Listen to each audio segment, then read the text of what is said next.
This is Deep Dive. I'm Fei Fei. The spotlight is in San Francisco this week as the annual meetings of the Asia-Pacific Economic Cooperation Forum take center stage in the city. And all eyes are on a summit that brought together Chinese President Xi Jinping and his U.S. counterpart Joe Biden.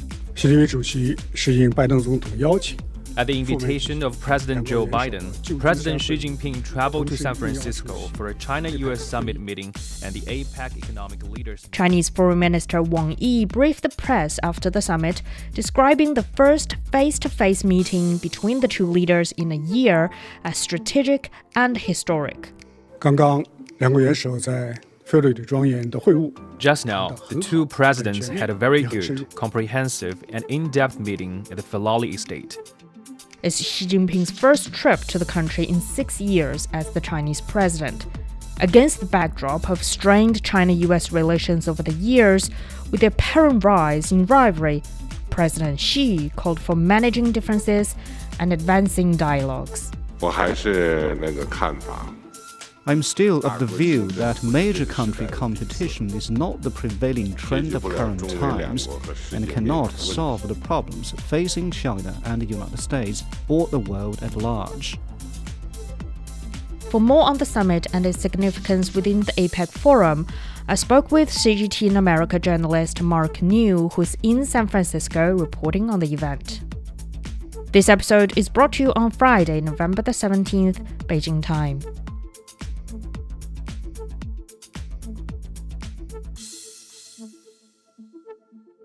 So what's on Xi Jinping's schedule in San Francisco this time? You know, he arrived on Tuesday afternoon, November 14th, and he kind of came down the steps on the plane. And when he reached the ground, it was interesting that he was greeted by California Governor Gavin Newsom, as well as some other dignitaries, including U.S. Treasury Secretary Janet Yellen. Now, it's interesting because Gavin Newsom actually just traveled to China in late October, where he met with various Chinese officials, but he also ended up having a surprise meeting with President Xi Jinping. So it was really nice and somewhat symbolic for Newsom to be the one extending his hand as Xi touched down in San Francisco. And so the next morning, was when the big day began. President Xi coming from downtown San Francisco, heading about 35 to 40 kilometers and traveling to Woodside, California, where I actually saw part of the motorcade go by, and head on to Filoli Estate. And it's just a beautiful historic California landmark that even a lot of locals don't really know a lot about. I have had the fortune of visiting it before, and it's so off the beaten path and out in a woodsy area that a lot of local people haven't even heard of that. But it's just an estate that has like 265 hectares of land, 65 hectares of gardens, and 56 rooms. It's so majestic that it was even used in the 80s American TV series Dynasty, which starred Linda Evans and Joan Collins. So I bring this up, to give you an idea of the Hollywood quality picturesque scene that served as the backdrop for one of the most important political meetings in recent times. So when President Xi arrived at Filoli, he sort of walked down a red carpet in the front, and he was greeted by President Biden at the door. The two sat down at a long conference table with their delegations facing each other, and that's the first time that happened in nearly a year, since they actually met each other. And definitely the U.S., I think, put a lot of thoughts in picking that garden as the place to host the Chinese president. And what did Xi Jinping talk with Joe Biden? They had those opening remarks, and it contains perhaps the most memorable line was that 这个地球容得下中美两国。Planet Earth is big enough for the two countries to succeed. 我们各自的成功是彼此。 And one country's success is an opportunity for the other. It is an objective fact that China and the United States are different in history, culture, social system, and development path. However, as long as we respect each other, coexist in peace, and pursue win-win cooperation, we'll be fully capable of rising above differences and find the right way for the two major countries to get along with each other. Now, that certainly strikes a tone conveying a sense of partnership as opposed to rivalry. President Xi Jinping also said that the China-U.S. relationship has never been smooth sailing over the past 50 years. 50多年来呢，中美关系从来不是一帆风顺的。 China-US relationship has never been smooth sailing over the past 50 years and more, and it always faces problems of one kind or another. Yet it has kept moving forward amid twists and turns. For two large countries like China and the United States, turning their back on each other is not an option. It is unrealistic for one side to remodel the other, and a conflict and confrontation has unbearable consequences for both sides. He also expressed his firm belief in what he called a promising future of the bilateral relationship. And that discussion lasted for at least 3 hours. And after that, President Biden, through a press conference, said he believed they were some of the most productive and constructive discussions they've ever had. As you know, I just concluded several hours of meetings with President Xi, and I believe they were some of the most constructive and productive discussions we've had. Our meetings have always been candid and straightforward. We haven't always agreed, but they've been straightforward. And today, build on the groundwork we laid over the past several months of high-level diplomacy between our teams. We've made some important progress, I believe. And he said they needed to ensure that the competition didn't veer into conflict. I think that President Xi does tend to make it more, we don't have to have this cutthroat competition and squeeze one another out. Biden tends to mention the competition, but that it doesn't get out of control. So I feel like there's pretty close on that, but a little different views on that. And Biden always talks about managing the relationship. Biden did break some news, which was later confirmed also by saying that the two governments had agreed to resume high-level military-to-military communication. And he touched on another area where the two sides found common ground, artificial intelligence, saying that he and Xi affirmed the need to address the risk of advanced AI systems and improve the technology's safety through joint government talks. So a lot going on there in these talks and some real actual developments out of that. I'm just really curious here. There are like a million topics that the two leaders could have discussed. And why would artificial intelligence this time became one of the more important ones that they decide to communicate face-to-face about? Well, I mean, both sides have actually approached it from their own point of view and very seriously as of late, because there's been so much talk about it, especially, I cover Silicon Valley, and every day, it seemed like every few days I was covering a press conference where there was some major announcement in artificial intelligence. And each time at the beginning of this year, and it's only been about a year since OpenAI, the company that produced ChatGPT, generative AI ChatGPT, that really freaked us out because, wow, it can do that. And then Microsoft used its tools that press one button, you can arrange all your itinerary, it'll do it for you. You've got an artist at your fingertips. These kind of tools just kept coming out, and you're looking at copyright issues. You're looking at jobs, especially taking jobs from people. We as journalists, you can write papers that quickly. And then there were concerns immediately that arose about this information isn't always right. I covered stories where the first case in the U.S. where they brought legal briefs into the room and the judge actually researched that legal document that the lawyers brought in and found out that it had made up a bunch of quotes and false citations. And that came from the generative AI program and something called hallucinations. The programmers had no idea why these tools sometimes just make things up. So translate that into tools that take over weapons or control weapons and things like that. And you can easily see things getting out of control. So both countries have taken steps to be measured on how that's done. For example, the Biden administration just at the end of October, he actually signed an executive order on AI to encourage industry to do tests in the highest levels of tests that they have to report it to the government. It's not law, but it's sort of like law needs to put teeth into it, but it's this order that goes out to companies, and companies have sort of participated in that. Many bullet points on, watermarking AI-generated material so that it comes from AI. So all these things the U.S. has started on, but China actually started their regulations earlier, and they were, I think, the first to put out regulations on AI, where they had the order that's on generative AI. So both of them have been very forward thinking in this, but you can't also do it alone in your own country, because what's the point of you putting all these regulations on AI and then some other country doesn't listen to those regulations? Then those tools are still going to reach you. Weapon systems can go internationally. So it's really, I think, important to both sides that, hey, we're the biggest two countries, the superpowers in the world. We need to at least get the ball rolling on this. Yeah, exactly. And especially when it comes to AI, I think both China and US are sort of in the leadership role in that industry. And it's definitely important for them to find ways, at least, to cooperate. And another point that you mentioned is about both Xi Jinping and Joe Biden talked about avoiding confrontation, to have more communication between the two sides. And they also talked about the Bali meeting. And what exactly happened in Bali, and why is that meeting so important that they decided to bring it up this time? The G20 summit in Bali, that, this was really the first time the two had gotten together in so long. It's safe to say that it began, laying the initial groundwork that resulted in their historic meeting on U.S. soil, during this week. And, during those discussions in Bali, Xi said the successes of China and the U.S. are opportunities, not challenges for each other.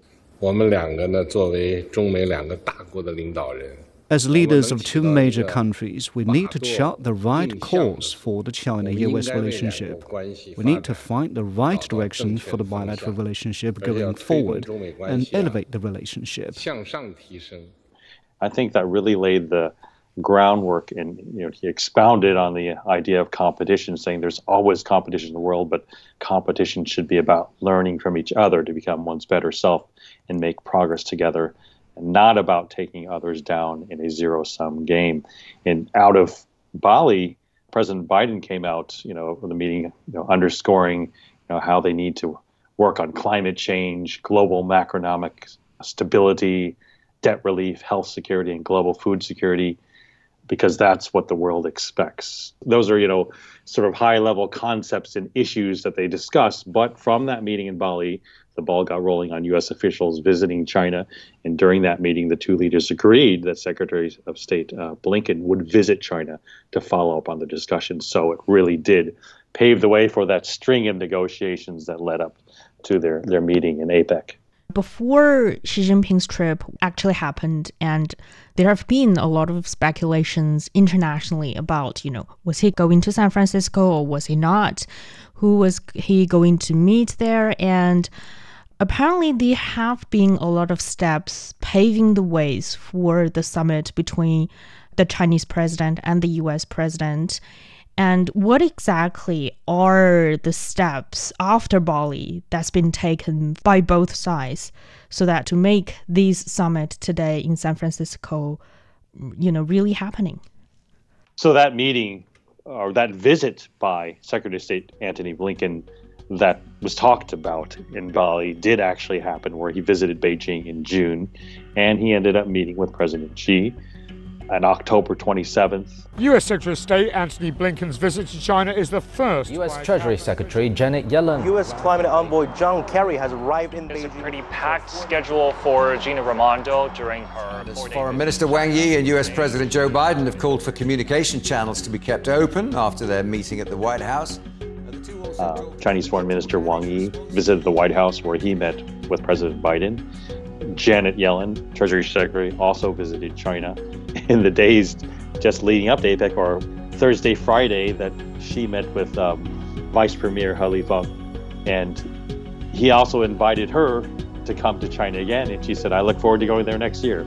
So all of these things really, really played into this. Keep the ball rolling on exchanges and dialogue between each other.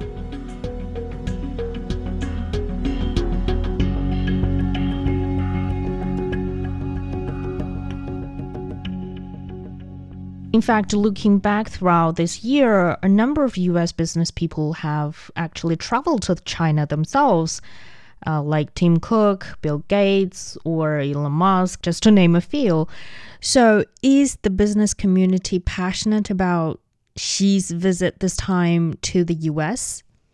I believe so. And you point out some people that show that enthusiasm. Our cameras did capture Tim Cook, heading to that dinner where Elon Musk definitely has shown enthusiasm. And I believe he's been participating in this event in some capacity. Whenever he goes to China, I know I've seen reports that he's a little bit like a rock star there too. He continues to build business in China, and obviously, he does whatever he wants. He's that way. But I find it interesting that he continues to build in China and be a good open factories there and production there, and he seems to realize that he needs China to satisfy investors and grow his company. And with Tim Cook, he made that recent trip to China, and it was kind of a surprise visit. And he visited some gaming event out of the blue, and people were excited to see him. Being asked about China's labor there, he's not saying this is not just cheap labor. The perception that everything is cheap there, that's why they're there. But they actually, because they do a good job there. Their supply chain is incredible. So it's actually good work that we have to get done here. So he's driving home a point that perceptions have changed as to why they need to do business there. A lot of companies are ready to get back in there and take advantage of the supply chain, which has been cut off for a while because of these things. So hopefully, we'll see whether some of these restrictions start to lighten out of these meetings in the coming months or years. I think it extends beyond that. I mean, you look at say, for example, artificial intelligence. I mean, I think we can't underestimate the sophistication in the technology market. Everybody that goes over to China immediately says, oh my gosh, I got to use my phone. They use their phone for everything. I can't believe it. It's much more advanced in many ways than it is over here. And so I think, say, for example, Elon Musk's ventures in the U.S., his whole idea is to build Twitter into a super app, and that's kind of like what WeChat already does, right? Mm-hmm. So this idea, I guess it goes back to, China is a copy economy. They copy everything in the U.S. Well, there's a lot of things that the U.S. can try to copy of China to make their apps better. Mark Zuckerberg has tried to do that with Facebook unsuccessfully, but so there is knowledge there to be gained by being in this market. Why not be part of that fast-moving company and culture that can help your business grow faster? This Thursday, actually, the APEC CEO Summit is underway. And is there anything happening over there that we can keep an eye on? Well, that's where the CEO Summit, I mean, it should be wrapping up, I believe, today or tomorrow, that President Xi, actually at least issued a statement there talking about how China's economy is steadily recovering and that China has become a synonym of the best investment destination, and the next China is still China. He said, we invite friends from business communities around the world to invest and deepen your footprint in China. So at that particular event, Xi is pretty much issuing a statement that our doors are open to play a role. And he mentioned the 6th China International Import Expo was recently held, and the 2nd Global Digital Trade Expo will be held later this month. And all these steps to expand China's opening up and create more development opportunities. So certainly an invitation in front of those big CEOs to come invest in China. And that statement is not only directing to the American business community, but also to basically all business leaders around the 21 economies in the Asia-Pacific region. At the same time, the Xi and Biden meeting happened also on the occasion of the APEC forum. And what do you think a better or friendlier, at least, China-US ties mean for the APEC in general?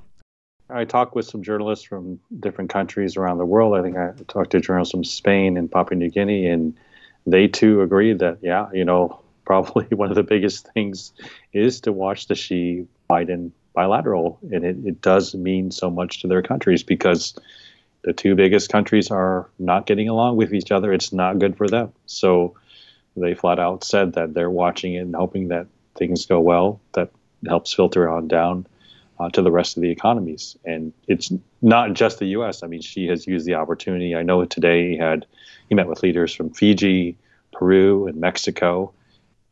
I think the biggest cooperation in all the various meetings has been sustainability and equality, including all different countries. I know there were particular events, even say, for example, on indigenous people, sort of representation that everyone should, have a voice at the table. So that has been a big theme. China, I think they issued a statement that, said our policy of providing equal and quality services to foreign investors will not change. So this idea of equality, and we will continue to improve mechanisms for protecting the rights and interests of foreign investors, further shorten the negative list on foreign investment, fully ensure national treatment for investors. This idea of being an open invitation and also equal representation is really one of the biggest themes that I've seen at different meetings throughout. APEC has contributed to, in the past, the reduction of tariffs and other barriers to trade in the region, leading to the expansion of economic growth and international trade. So there is this hope. I think it's necessary because where can you get all these countries together? It's proof what has happened during this. In the long run, whether it pays off, we'll just have to see. The Chinese president's agenda in San Francisco extended beyond the summit with his U.S. counterpart, featuring meetings and engagements with business leaders and other guests. During a welcoming dinner, President Xi underscored the pivotal role of the two peoples in fostering China-US relations. On a more practical note, he announced that China would invite American students to the country, streamline visa applications procedures, increase flights, and explore new avenues for panda cooperation with the US.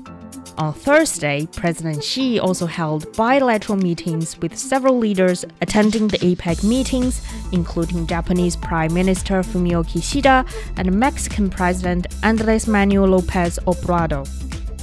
And that brings us to the end of this episode of Deep Dive. If you like what you just heard, don't forget to follow us on your podcast platform. Just search for Deep Dive. You can also leave comments to tell us what you want to know about China and beyond. This episode is brought to you by me, Fei Fei, and my colleagues Li Yunqi, Zhang Zhang, and Qi Zhi. Special thanks to CGTN America journalist Mark Niu. I'll see you in the next one.